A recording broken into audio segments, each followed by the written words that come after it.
You were born with individual strengths and a unique purpose. Don't let fears, false beliefs, or life's happenings diminish your influence. It's time to live and lead for impact. Host Kirsten Ross, expert of transformation, will help you defeat the drama and overcome the trauma that can stop you in your tracks. You'll gain focus, find confidence, and take bold action. Unleash passionate, purposeful you. Let's go. Welcome to Live and Lead for Impact. I'm Kirsten Ross Vogel, your host, and this is episode 257. I have a really fun guest today. Her name is Stacy M Gordon. We met last week, and I couldn't wait to have her on the podcast. She's so passionate about the work that she's doing, and the impact she's making is really important. And to quote her, she says, "I wouldn't be who I am today without my V21 family and their love and support during my own transition and transformation from classroom teacher to military success coach." So Stacy M Gordon is a veteran advocate and military transition coach on a mission to assist with transition and reintegration efforts and veteran suicide prevention initiatives. A former classroom teacher, Stacy teaches lessons on how to be confident, overcome your inner critic, identify your values, set goals, time management, and how to identify spark teams, and that's your support networks, to increase productivity, efficiency, and effectiveness for individuals and organizations, both military connected and civilian alike. Named the Mr. Rogers of the veteran community by a Marine Corps veteran and adopted by Vets to Industry as a civilian ally and supporter, Stacy is passionate about providing support, friendship, mentorship, social connection, emotional intelligence, and resources and tools to help her clients create a clear vision and holistic strategy for success beyond service in academics, career, business, and life. Wow, that is quite an intro. So welcome, Stacy. Thank you, Kirsten. It's great to be here. Yeah. So, and thank you just up front for all the really important impact you're working to make in this world. So, I kind of described quite a bit of it just in your intro there, but in your own words, tell me about your work and the impact that you're making in the world. Sure. Thank you. I appreciate it. So first and foremost, I just want, you to know and all of the listeners to know that everything I'm doing now has grown completely organically, honestly, since 9/11. And that was the year that I was learning how to be a teacher. I was in college, and really I spent 15 years as a classroom teacher. And as my students grew up and evolved and they moved on to college and military service and the workforce, I really wanted to lean into my passion of life lessons and inspiration and really serve and support the veteran community. So for the past year and a half, I have been through a self-directed boot camp of sorts, and I was adopted by this incredible organization called Vets to Industry. And really, I've transformed into a veteran advocate and military transition coach. So really helping fill some of the gaps, the whole person need gaps, because in transition, a lot of people are focused on, career building and resume building and LinkedIn building, which is all really important. But if we don't tap into the whole person, your confidence level, your motivation, your sense of really identity beyond service, because everybody's completely, leaving the life that they once knew and they're moving forward to a completely new life. And there's a lot of uncertainty and there's a lot of fright. Truthfully, it's venturing into the unknown. So I'm just looking forward to, being a guide and just a beacon of hope and light, because the reality is that I'm going through my own transition and transformation. So I can speak from experience. And while I've never worn the cloth of the nation, I honor and respect those that do. The reality is that I have been in my own transformation and my own transition from classroom to this new role of veteran advocate and military transition coach. So, every single thing that I'm learning, I get to share with those people I'm mentoring. And the reality is that, as I said in the intro, I would not be who I am without them. And just knowing that these incredible people are waiting for me on the other side is motivating me to move forward, because I know I'm able to serve and support them. And one of the veterans that has, kind of swooped me up and really helped me in my own transition said to me about a year ago via a Zoom conference, he said, "Stacy, I'm tired of losing my brothers and sisters to suicide. We're losing 22 a day by their own hand, and we're losing more to suicide than we are to combat." And Kirsten, he looked into the computer and he said, "Stacy, what can you do about it? Because I know you can do something about it." And really, and then he said, I have to go take another call. And I shut the computer and I was hysterical, because this veteran who really embraced me and helped me in my own transition, for him to see something in me that I could do something about it, was a really, awesome, as in powerful responsibility. So all year I've just been trying to figure out how I could use knowledge that I'm learning. And I've gone through multiple veteran cultural competency trainings, and I've sat in on multiple suicide roundtables and symposiums, really to see where I have a unique gift, if you will. And what everything keeps coming down to is that I can help with goal setting. I can help people craft a holistic vision for their life. I can help provide hope in the form of just friendship and mentorship. And because that's a lot of, that's what the veterans keep sharing, that's the one thing, the main thing that they miss is the camaraderie and the support, because they've been in a mission, as a team, and then all of a sudden it's every man and woman for themselves. And that's what I'm hoping to be able to provide, that support and that friendship, along with the practical tools for life to help set people up for success of all ages. So, well, and I think right now, the way our world is, so many are feeling isolated. So I can't imagine being, a veteran moving out of the tight knit community that they are, relying on one another and all that, and, defined roles and responsibilities and shared mission, and launching into how the world is right now. Absolutely. And isolation and division. And yeah, absolutely. And I'm glad you brought that up, because, not that I would wish COVID on anybody, but the reality is that we are all, as a human race right now, going through that common experience, because everybody's been through some type of transition or transformation this year. Everybody, or I guess I should say majority of people, have felt some sense of isolation and even grief. I want to bring up grief for a second, because again, at this point, I've done numerous, webinars and learning, especially with this organization. It's called TAP, and that stands for Tragedy Assistance Program for Survivors. And there was a mental health professional that came on, and he talked about something called Grief River. And again, I can get you information. We can put links in the chat, or the show notes for later on. But basically, he talked about the importance of honoring and bringing to light losses. It's not only losing somebody in the physical form. It could be the loss of a job, the loss of a friend, the loss of your identity, the loss of even what we've all been going through as a collective, world because of COVID, is the loss of normalcy and the loss of certainty. And, so it's really important. And that's something that I've learned in my cultural competence trainings, that I'm moving forward to connect with people on a human level. It doesn't matter if you're civilian, it doesn't matter if you're military, you're still a human. So, we all go through different human experiences, and that ties, like you just said, with isolation. And,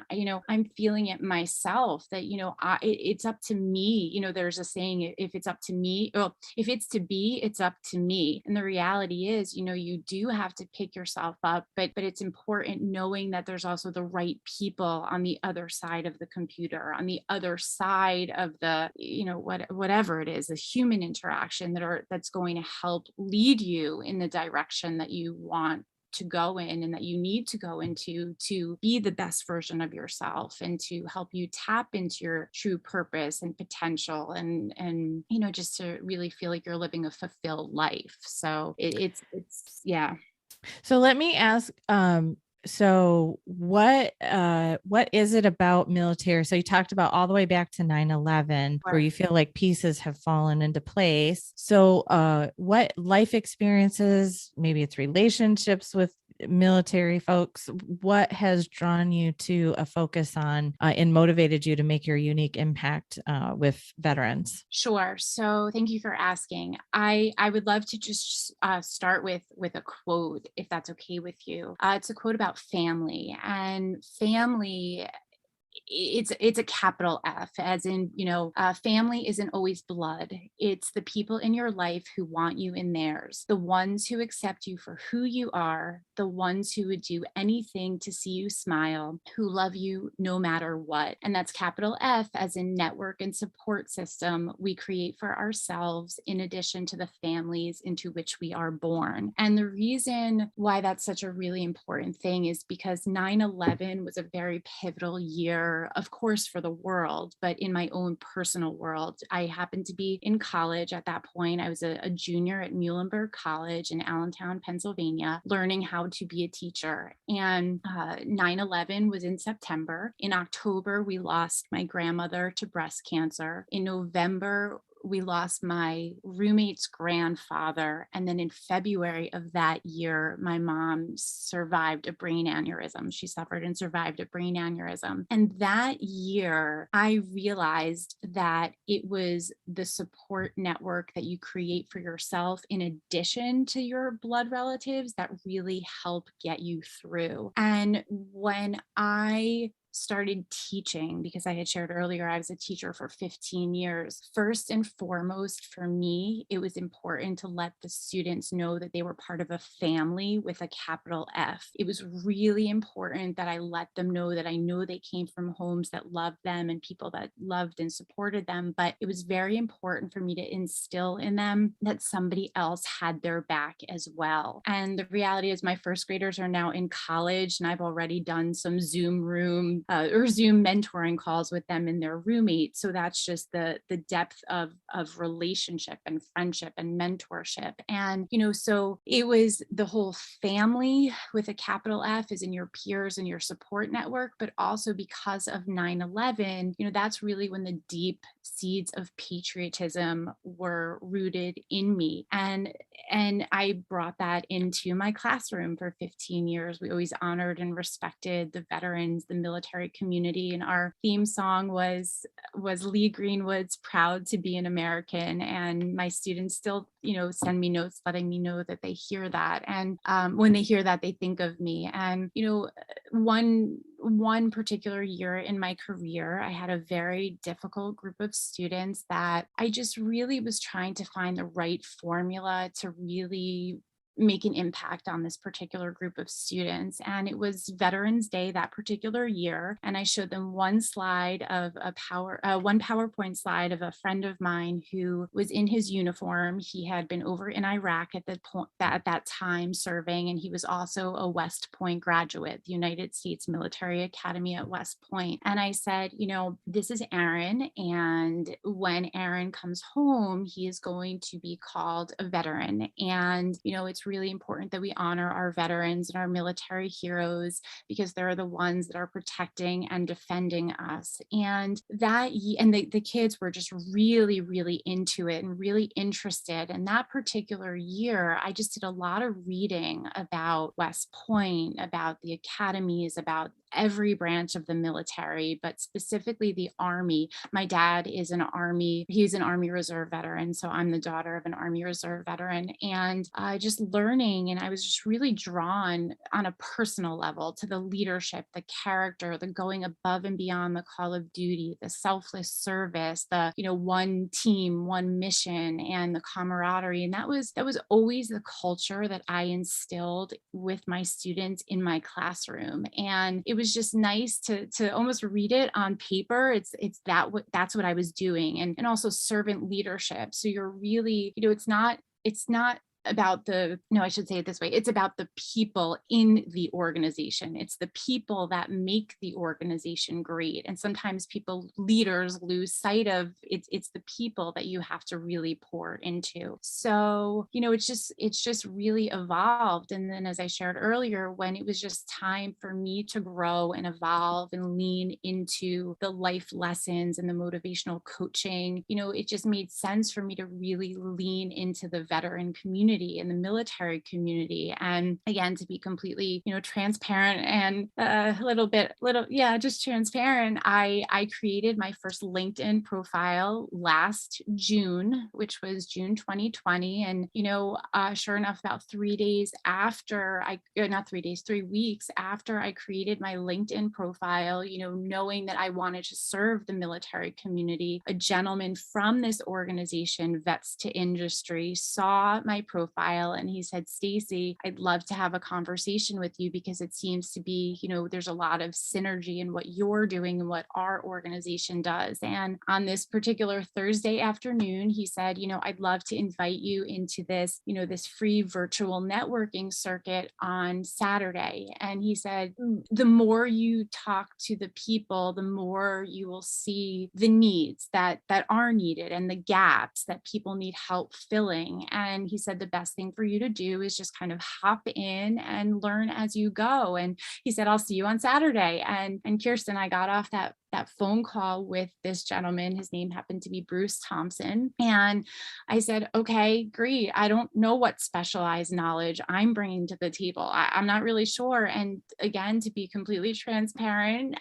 every event I went to from July 2020 to about October, November, December 2020, I showed up in a different version of myself. Always to the core, I was all about the relationships in the people, but I didn't know if I should help with career. I didn't know if I should help with resume. I didn't really know, what was my secret sauce, if you will, and what I could bring to the table. And over time, it really evolved into the social support and the emotional connection and the life lessons that a lot of people were not really addressing, and just the curious questions about life and what fulfills you and what, where do you feel that you're at the best version of yourself. And a lot of the veterans kept saying to me, "Stacey, nobody's asking us these questions. And if somebody had asked us these questions, we might have taken a different path." So it's just been an evolution really for 20 years. And, and then,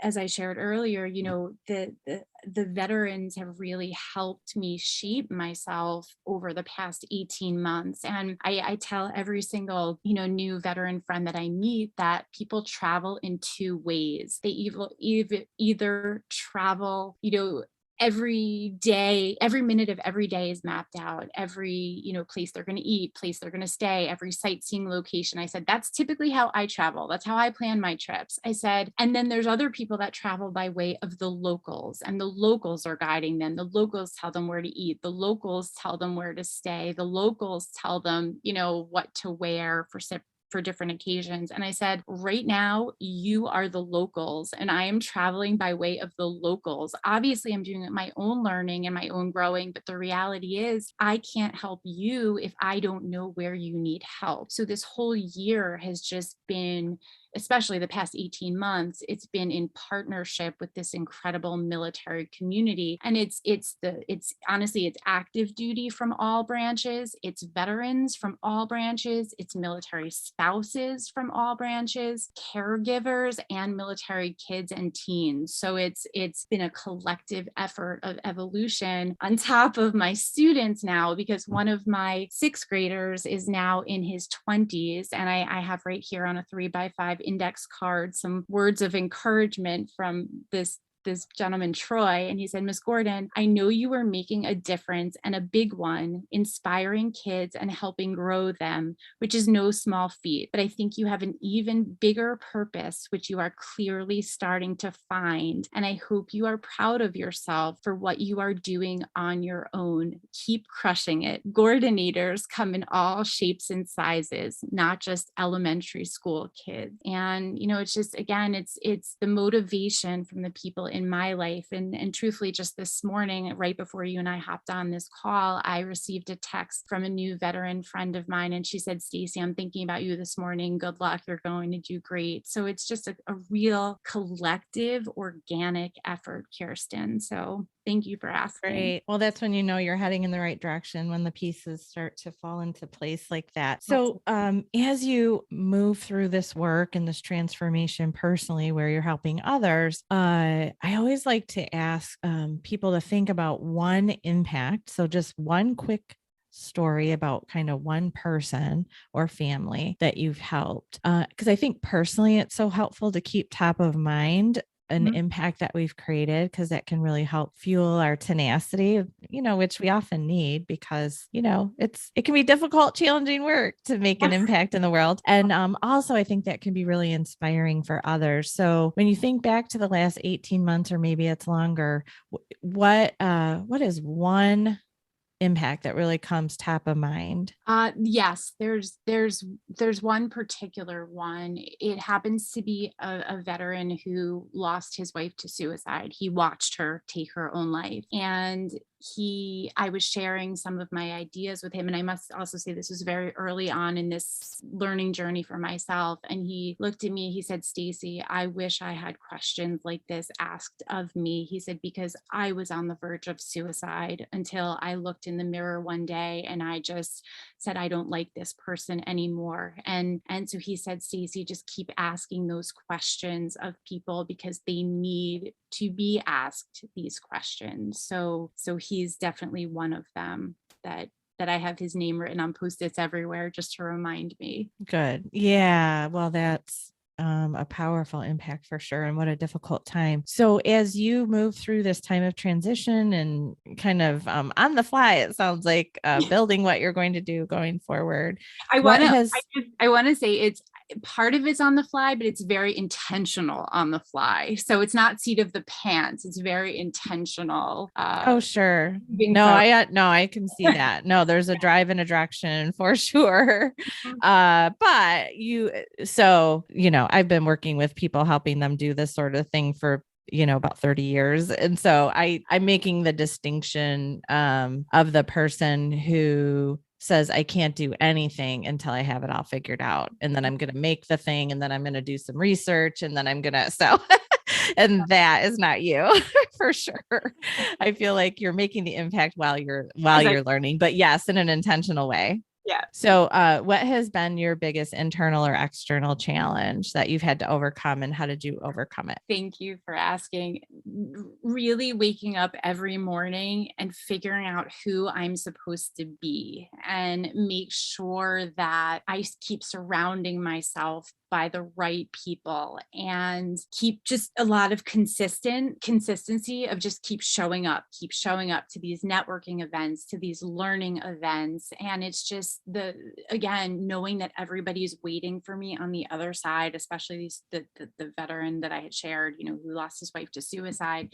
That's really how I keep overcoming the challenges. Just keep again, lots of Post-it notes that say just keep believing in yourself. And yeah, did I answer the right question, Kirsten? Yes, you did. And now, what words of wisdom would you have for others who are either already making an impact or trying to figure it out? What words of wisdom do you have for them? Okay, I'd like to share a couple of just different quotes that are really helping me.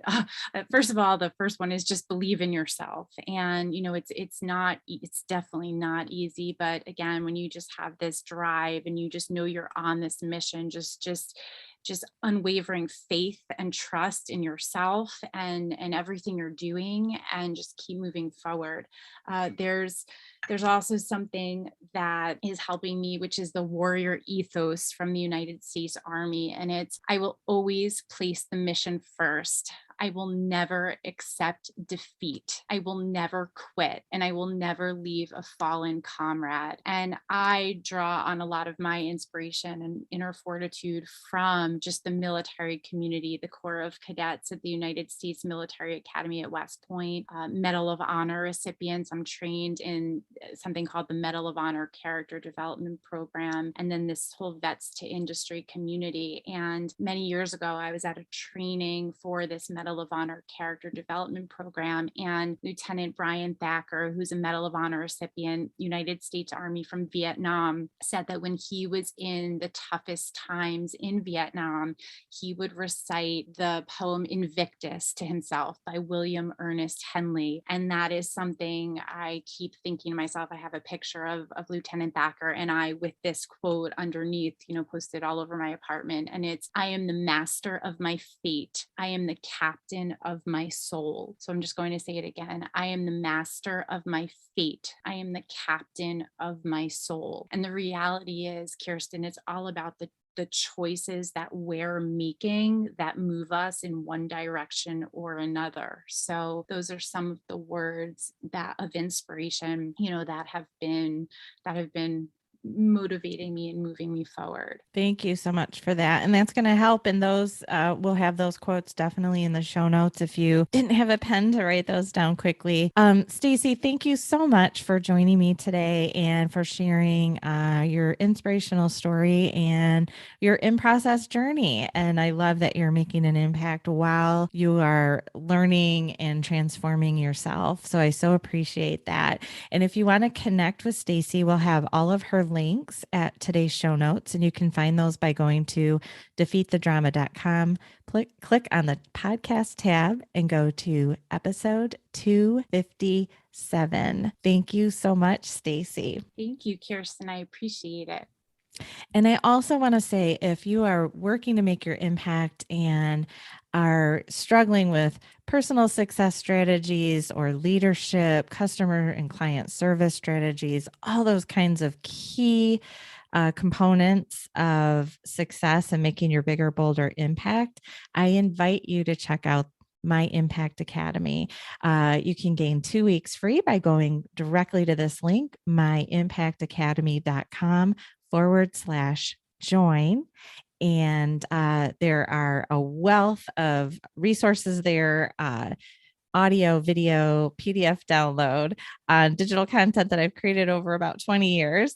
And also every other week, awesome time together for coaching and strategy sessions. We have an amazing group that's coming together. So there's awesome networking, and also hop in with your own individual questions to gain customized strategies for your current circumstance. So again, that's myimpactacademy.com/join, and you can find that link as well. Thank you so much for listening. Get out there, make your bigger, bolder impact. The world is waiting. And thanks again, Stacey. Thanks, Kirsten.